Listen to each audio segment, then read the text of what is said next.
70,000 টাকার brown sugar উদ্ধার করল বিশ্রামগঞ্জ থানার পুলিশ। ঘটনা বুধবার বিকেল 4:30 নঞ্জলা এলাকায়। ঘটনাস্থল থেকে পালিয়ে যায় নেশা কারবারি। জানা যায়, বিশ্রামগঞ্জ এসপি অফিস সংলগ্ন এলাকায় দীর্ঘদিন ধরে ড্রাগস এবং নেশার কৌটা বিক্রি করে আসছিল রিপন মিয়া নামে এক যুবক। গ্রামের মানুষ ক্ষুব্ধ হয়ে বুধবার বিকেলে তাকে নেশা সামগ্রী সহ আটক করে এবং বিশ্রামগঞ্জ থানায় খবর দেয়। বিশ্রামগঞ্জ থানার পুলিশ ঘটনাস্থলে ছুটে আসার পূর্বেই নেশা কারবারি রিপন মিয়া এলাকাবাসীর চোখে ধুলো দিয়ে ঘটনাস্থল থেকে পালিয়ে যায়।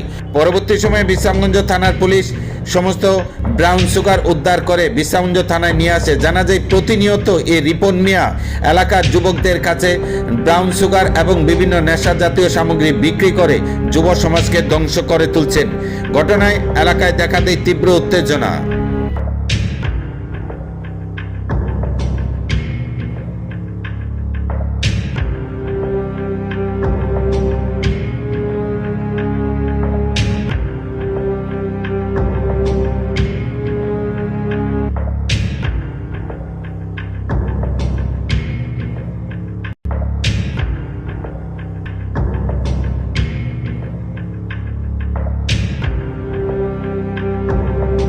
আমরা একটা পরিবার লাগে কত পরিবার নষ্ট, কত সংসার নষ্ট, কত মাঝে হেজবি কামিনা তো হের কাছে একটা করে সে প্যাকেট করে করে শুনেন।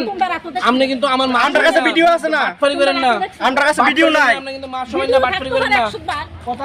আমরা কি এমনি ফোনটা ঠিক করে ছাড়ছেন? আপনি কি কারণে ছাড়ছেন? আরে কি কারণে হেরে ছাড়ছেন? আপনারা জড়িত আছেন দিকে ছাড়ছেন। আপনারা লাগে কত সংসার নষ্ট। ভাই না ব্যবসা করেন দিকা। ভাই নাম কি তাহের যারে স্যার? হ্যাঁ রিপন মিয়া। হ্যাঁ ব্যবসা করে এটা। হ্যাঁ স্যার।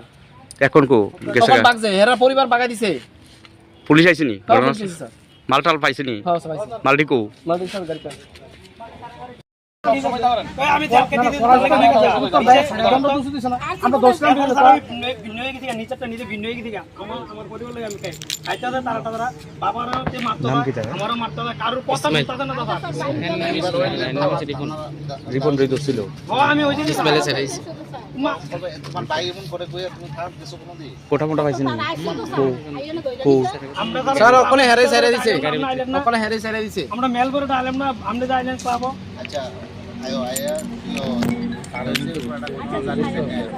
আচ্ছা স্যার আমি আমাদের সাথে দেখা করব আইছি না না এখন চলো ইও স্যার আমি খাইয়ে রিপন কি?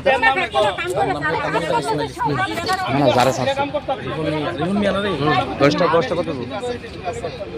10টা লোকে দেওয়া আছে ইসমাইল। আমি বলে তো ভাই সাইন না।